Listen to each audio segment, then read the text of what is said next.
going to lay out to cut 8-inch squares of the T6 aluminum we've got here. And you can't really lay them out perfectly because we've got actually the cutter that we use isn't going to come out 100% square, but square isn't what really matters. It's just the fact I got 8 inches of this stuff. Now when we have our 8 inches, we'll cut it out with the air shear here, which is real fast. And then we'll show you what we do with it. So we'll get this laid out to 8. That's good enough. And we can cut this out. Don't want that in the way.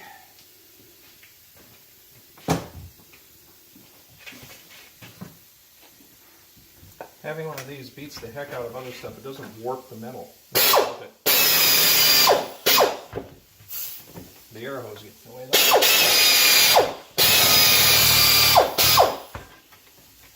Alright, one direction.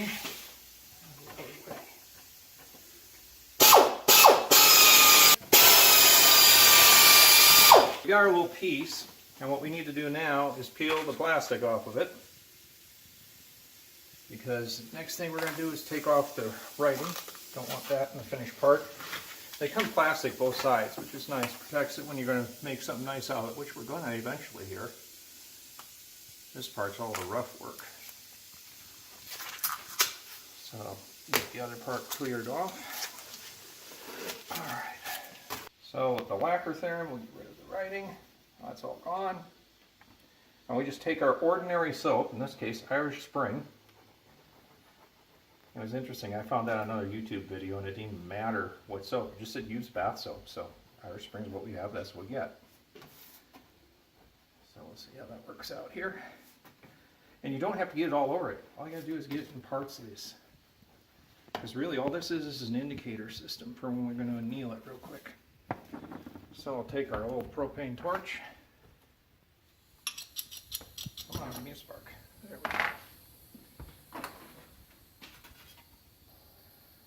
Get over the flame as much as possible. And what you're trying to do here is you're trying to turn it black. And I mean the soap, only the soap's going to turn black. If you've got that section annealed, then you can move on to another area. There's black.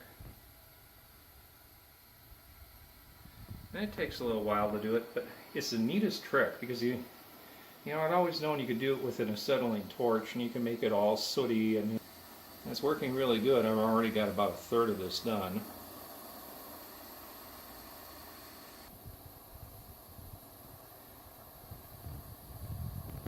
And when this is done, it really is. It's absolutely perfectly annealed. It'll steel press beautifully. Because what we're actually going to do with it is we're going to press one of the parts for a window we're making for a 1918 Kissel. Now we're going to show you we made a couple of pretty nifty dies that are used for doing this. Alright, that corner looks like it's pretty much done. I'm going to do a little more in the center where I didn't think it was black enough. Okay, so you have your finished annealed piece, but you have all that mess on it, and all I'm doing is taking regular water and washing off the charred soap. It's like no big deal. Soap cleaned off of it. Now the trick was that we let that totally cool. You can't do this when it's hot. All you're going to do is harden the metal again, so you got to wait till it's totally cool before you do this. So now we cleaned it off. We're all set with our metal. This one is the one we just did. This one we did a little earlier. We happen to have a die set that we made. And the way the die set is made, this particular half, we put a center hole in it, which it's a 3/8 bolt we used. Yeah, it's a 3/8 bolt because we have a rotary table that we are using from Shoreline. It's on my Shoreline mill, and so we put a 3/8 bolt so we can bolt it right on the rotary table. We also have one little side hole, which is also bolted to the rotary table, so it's going to hold this in the same place when we turn it, always. Then we set up a bit, which in this case was a router bit. We went out the prescribed distance we had to go, and we routed 2 rings. The reason for the 2 rings will be apparent when we actually make the part, but in the end, this is the back portion of a little window set. We had to get the front portion though, so we made that, and that's an MDF, 3/4 MDF, route it out on a rotary table on the shoreline, but then we had to have the male side. So what we did was we took and built a vacuum plate housing, set it on there, and vacuum formed against that with 20 thousandths Lexan. So we had the same thickness of material as our 20 thousandths aluminum we're putting in there. We then poured against the Lexan aluminite and made our male portion. Now our male portion is now attached to another 3/4 piece of MDF. It doesn't matter that it's not perfectly straight, but it's also indexed to match. So there we have got the exact male portion, which was poured into our Lexan that we formed. And we took the Lexan off. Then we have the exact male portion, which fits in there with exactly 20 thousandths between this and that portion. So when we squeeze the metal, you have a place for the metal to go, and you get the exact shape that you want. You want to help me put on the clamps here? Yep. The only reason we're going to clamp it for the moment is just so we can actually drill it. Tighten this one up.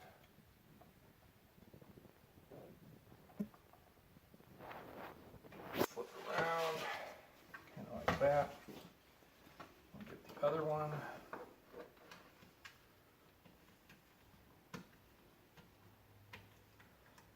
Nice, but I didn't run my little handle into myself. Need a little more room. Looks good. Now we'll drill the large indexing hole. It's really our center point.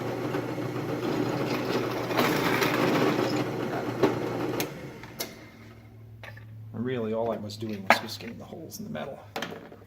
So now we'll see if it fits or if I gotta kind of come over here and ream it. So now we need to, since we know it fits, can you grab the towel over there? I need the towel and the little towel and the Vaseline. Let's just keep the Vaseline off the workbench.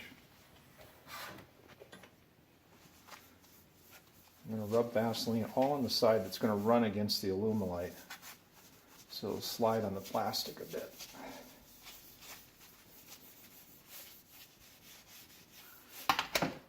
There. Put the other side on. Now our male side had the plastic. So we're going to put this in a press, and in this case most people probably don't have this for a press, although you could rig up a press. This happens to be a press for centrifugal rubber mold spin casting molds. So I can make molds and did for years for model railroad stuff with this particular apparatus. But the neat thing is this has got a 15-ton jack, because what you're really squeezing there was a large metal mold frame that would have rubber inside of it, and you had to put a lot of pressure on it, besides the fact this actually heats up and everything. Well, we're not heating it for this. All we're going to do is squeeze it and just jack it up into place. What I found out though so far is, because even though we tried to level things out, you can't get everything probably perfectly level when you're making die the way we did. And so we found out that it works to go around 4 times. That's as hard as I can press it. So release this. Not enough. A little bit more by hand. Turn it 90 degrees. And we'll reset it. I'm going to press it all the way down again. Got it. Release it again.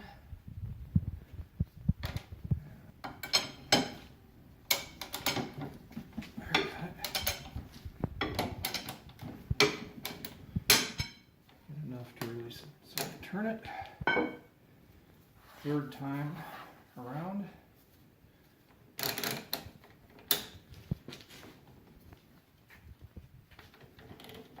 There we go.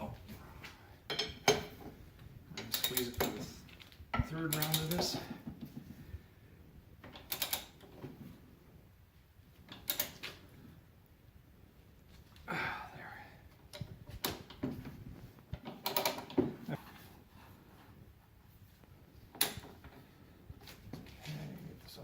nice.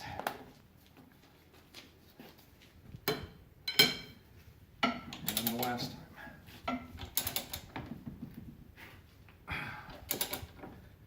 There. So now we should have a finished pressing. Looks like there's enough. I'll take it over here.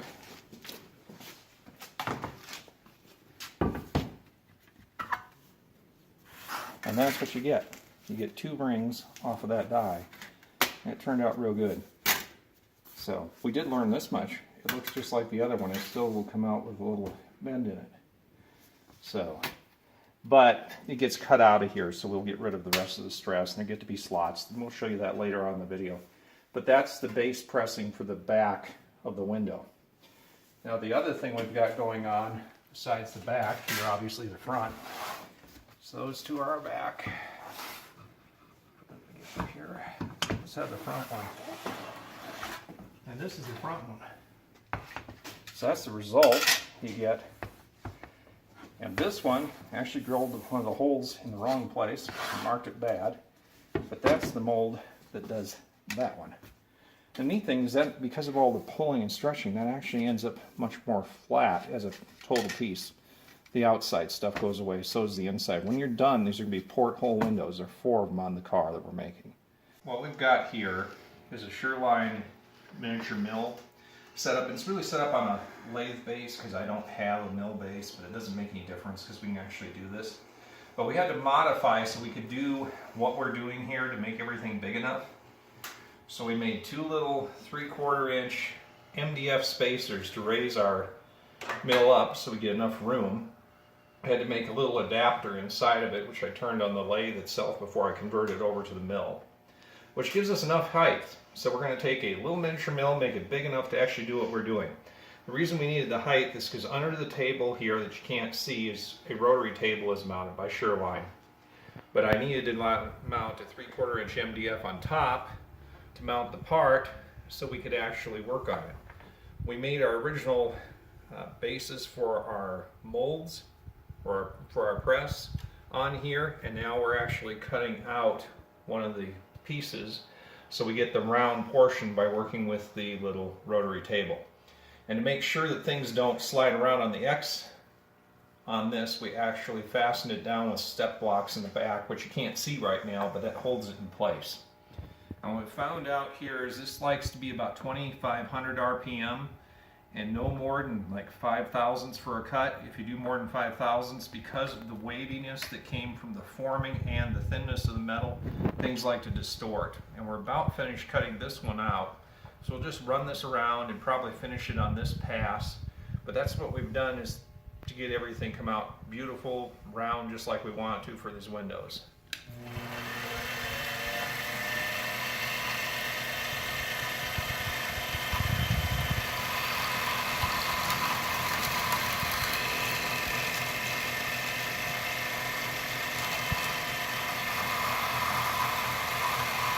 Looks like we'll have to go just a few thousandths more.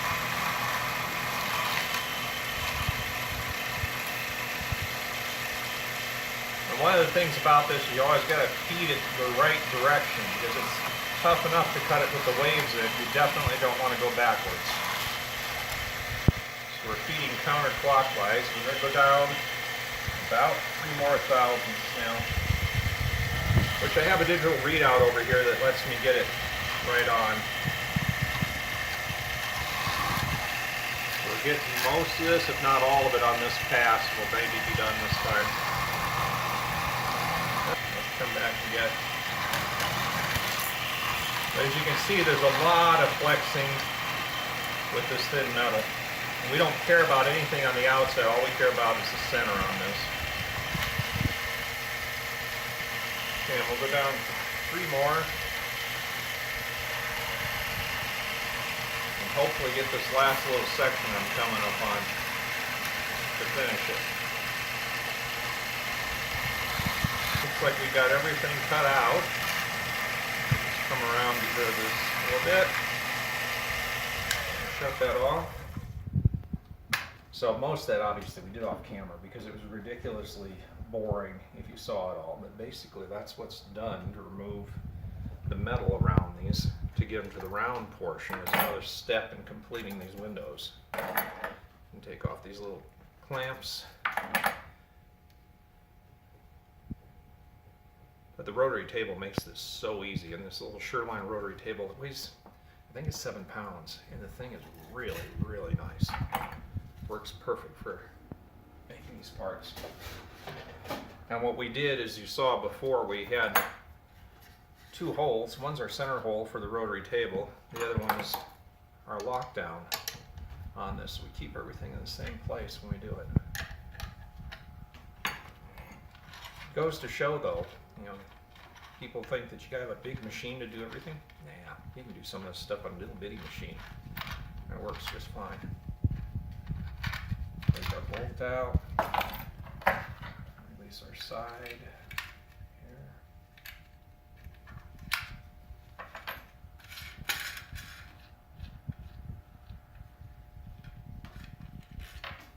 Slide that off.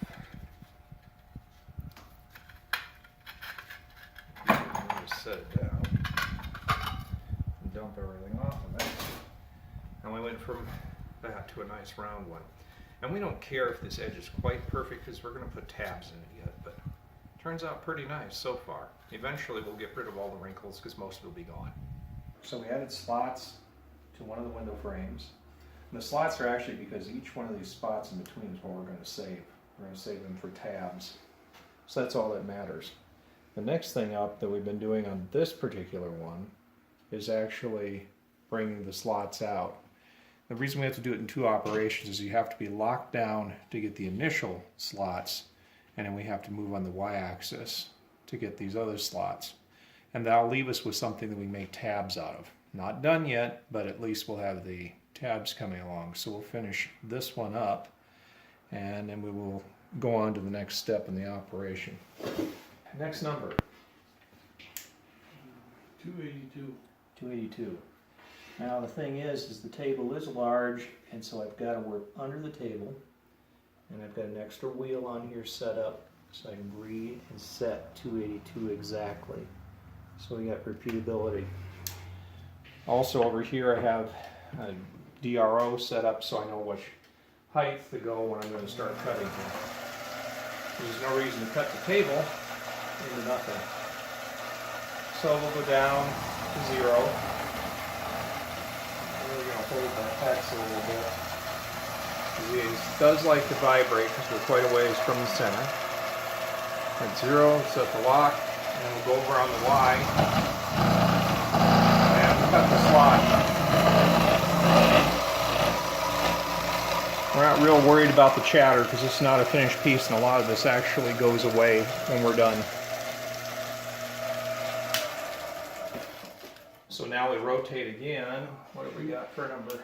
288. 285 and 88. And we just repeat the same step. So we're going to do that and finish all the way around.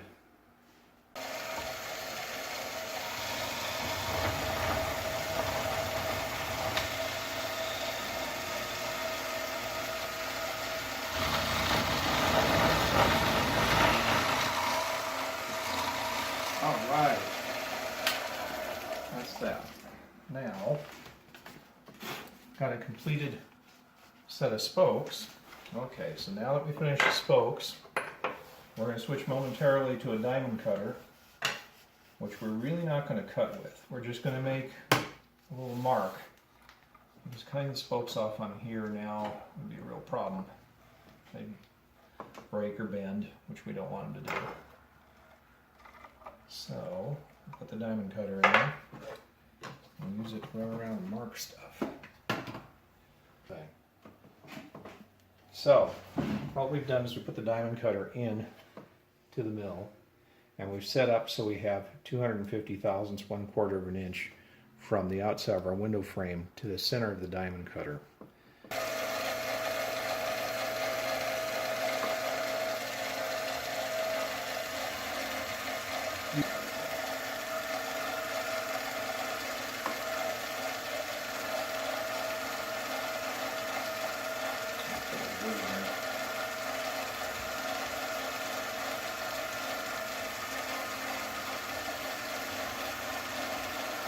That was the last one.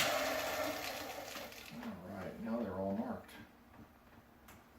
So, now that we got them all marked, a 1/4 inch, we're going to remove this from the fixture here on the rotary table. And then we'll cut our little spokes.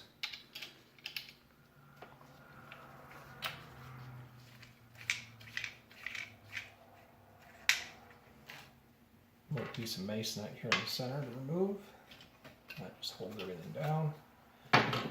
So now we've got it at this point, which we got our little line on here showing us where the various spokes have to be cut. Requires a couple of cuts because it's easier to do this than anything else. So we're going to cut out all these leftover pieces that we don't need.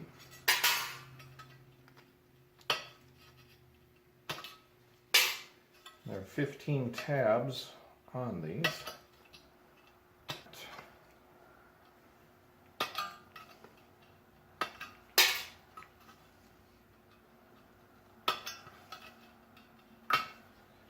And this is one thing where I think the hand cutter just beats anything. If you use a moto tool, there's a chance of scratching stuff up, and it'll actually take longer than this.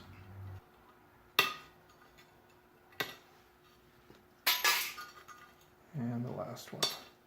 Okay, so now those are out, but I've still got my tabs. They're all still marked at a 1/4 inch. So now I go around and I cut out the 1/4 inches.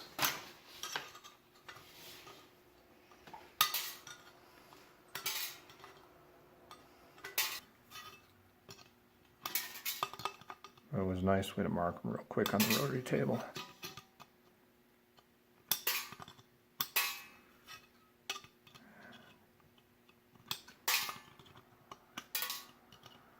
There we go. So they're all done to that point. So yep, there's still more to do with it, but we actually have it to the point where we have 15 little spokes on here that we can make into the tabs when we're done.